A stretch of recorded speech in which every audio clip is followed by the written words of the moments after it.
Good morning दोस्तों, मैं कुमार सरल एग्जाम के यूट्यूब चैनल पे आपका स्वागत करता हूं। दोस्तों लेकर आए हैं 1 अगस्त से बनने वाले 10 महत्वपूर्ण करंट अफेयर जो आपकी आने वाली सभी प्रकार की परीक्षा के लिए इम्पॉर्टेंट है। और ये सभी सिलेक्टेड क्वेश्चन होते हैं पर डे के, तो आपके लिए बेस्ट होते हैं क्वेश्चन। और 10 मिनट में ही आपको 10 प्रश्न का व्याख्या सहित वर्णन करेंगे हम। और शुरू करते हैं फिर आज का हमारा पहला प्रश्न। और सभी दोस्तों से मेरा निवेदन है कि इस वीडियो को ज़्यादा से ज़्यादा लोगों तक शेयर किया करें, लाइक करें, सब्सक्राइब करें। और फिर शुरू करते हैं। प्रश्न हमारा आज का पहला है। प्रश्न, इंग्लिश चैनल को अकेले पार करने वाली दुनिया की सबसे कम उम्र की पैरा तैरा कौन बनी? तो इम्पॉर्टेंट प्रश्न है क्योंकि भारत से संबंधित है।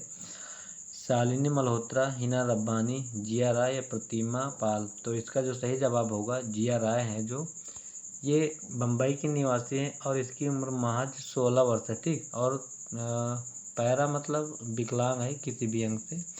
तो इनके बारे में बता दें। जिया राय इंग्लिश चैनल को पार करने वाली दुनिया की सबसे कम उम्र की पैरा तैराक बनी है। सिर्फ 16 साल की उम्र में भारतीय खिलाड़ी जिया राय ने इतिहास रचा है। ठीक। 1 मिनट, इसको जरा हम क्लियर कर लें।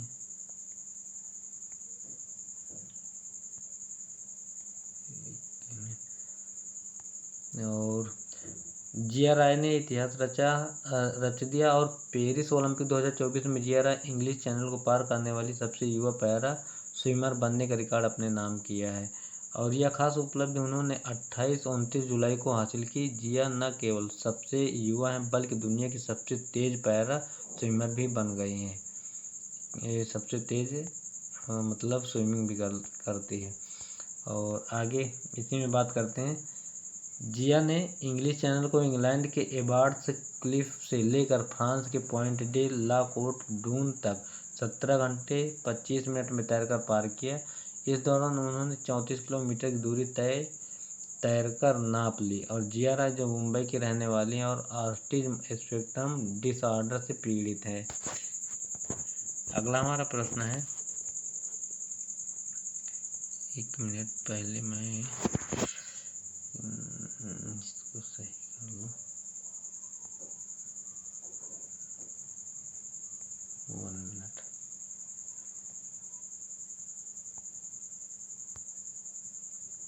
प्रश्न है हमारा, यूपीएससी की चेयरमैन किसे नियुक्त किया गया? ऑप्शन है निधि छिब्बर, प्रीति सूदन, सीमा सिंह या आरती सिन्हा। तो इसका जो राइट आंसर होगा बी ऑप्शन, प्रीति सूदन जो है यूपीएससी की चेयरमैन बनाई गई हैं। और इनके बारे में बताएं डिटेल। तो यूपीएससी के अध्यक्ष के रूप में प्रीति सूदन को नियुक्त किया गया, जो 1983 बैच की आईएएस अधिकारी आंध्र प्रदेश से बिलोंग करती थी।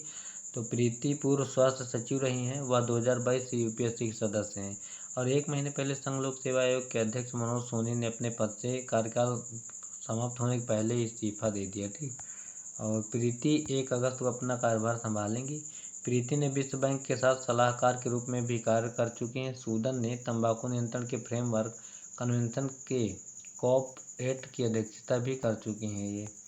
और इनका 37 साल का मतलब अनुभव है यूपीएससी में। कई सारे विभाग इनको मिले थे। अगला हमारा प्रश्न है, केंद्रीय मंत्री भूपेंद्र यादव ने किस आईआईटी में आइडियाज़ फॉर लाइफ पहल लॉन्च की? तो इसके ऑप्शन हैं IIT Madras, IIT Kanpur, IIT Delhi, IIT Kharagpur. तो इसका राइट आंसर डी ऑप्शन होगा। आईआईटी खड़गपुर में भूपेंद्र यादव ने आइडियाज़ फॉर लाइफ पहल लॉन्च किया है। अब इसके बारे में बताएं आपको। तो केंद्रीय मंत्री भूपेंद्र यादव ने आईआईटी दिल्ली में आइडियाज़ फॉर लाइफ पहल लॉन्च की। इस पहल का उद्देश्य क्या है? तो पर्यावरणीय स्थिरता को बढ़ावा देने के लिए वैश्विक मिशन लाइफ में छात्रों, संकाय और अनुसंधान विद्वानों को शामिल करना है। और नेक्स्ट इसी में है, इस कार्यक्रम में विभिन्न शैक्षणिक संस्थानों के 1000 से अधिक छात्रों, शोधार्थियों और शैक्षणिक संकाय की सक्रिय भागीदारी देखी गई है। नेक्स्ट हमारा प्रश्न है, विश्व मानव तस्करी निरोधक दिवस 2024 किस दिन मनाया गया? 31 जुलाई, 28 जुलाई, 29 जुलाई या 30 जुलाई? तो यह फिलहाल डी ऑप्शन इसका सही होगा। 30 जुलाई को यह मानव तस्करी निरोधक दिवस मनाया जाता है। विश्व स्तर पर मानव तस्करी के शिकार लोगों में से 3 में से 1 बच्चा है तथा तस्करी के शिकार बच्चों में से अधिकांश लड़कियां हैं। ठीक, इनको बेचा जाता है। और इस वर्ष हम मानव तस्करी के विरुद्ध 10वां विश्व दिवस मना रहे हैं।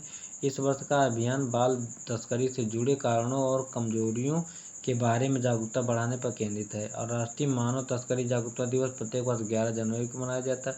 वो विश्व लेवल का है और राष्ट्रीय लेवल का है। तो राष्ट्रीय लेवल का जो होता है तस्करी वाला तो 11 जनवरी को होता है। ठीक, और आगे इसी में मानव तस्करी के खिलाफ विश्व दिवस पहली बार कब मनाया गया तो 2013 में मनाया गया था।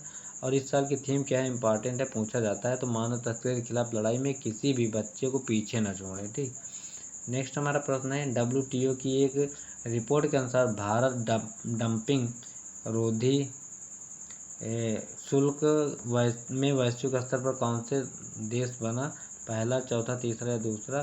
तो इसका राइट आंसर होगा डी ऑप्शन, ये दूसरा देश बना है। ठीक, और WTO की एक रिपोर्ट के अनुसार भारत डंपिंग रोधी शुल्कों में वैश्विक स्तर पर दूसरा देश बना है। किसी उत्पाद को डंप माना जाता है यदि उसे निर्यातक देश में समान उत्पाद की सामान्य कीमत से कम कीमत पर दूसरे देश को निर्यात किया जाए। ठीक, जैसे उसकी 10 रुपये कीमत और तुम 9 रुपये में बेच दो तो वही होता डंपिंग।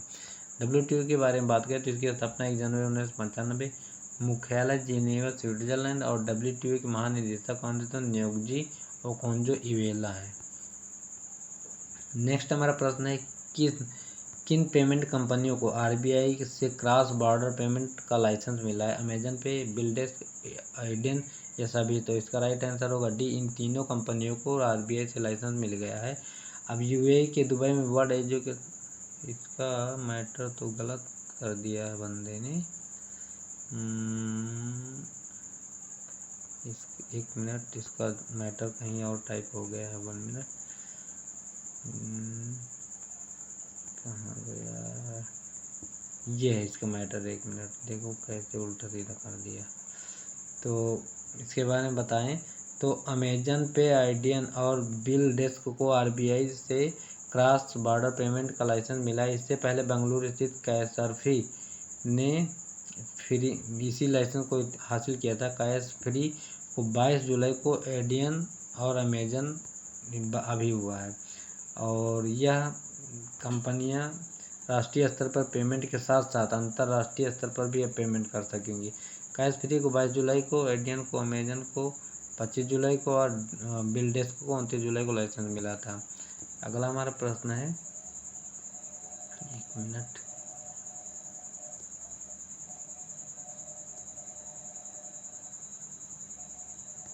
किस देश में वर्ल्ड एजुकेशन कॉन्फ्रेंस 2024 में Tech Leaders Forum of India launch किया गया, लंदन, ब्राज़ील, दुबई या ईरान। राइट आंसर होगा इसका सी, दुबई में लॉन्च किया गया। ठीक, अब इसके बारे में डिटेल यहाँ है, ये है। तो UAE के दुबई में वर्ल्ड एजुकेशन कॉन्फ्रेंस 2024 में Tech Leaders Forum of India launch किया गया। 29 जुलाई 2024 को दुबई में Hamdan bin Mohammed Smart University में फेडा द्वारा आयोजित विश्व शिक्षा सम्मेलन 2024 में Tech Leaders Forum of India का शुभारंभ किया गया है। और टेल्फी का उद्देश्य क्या है तो इंजीनियरों को सशक्त बनाना, और यह सम्मेलन का मुख्य आकर्षण था। अगला हमारा प्रश्न है,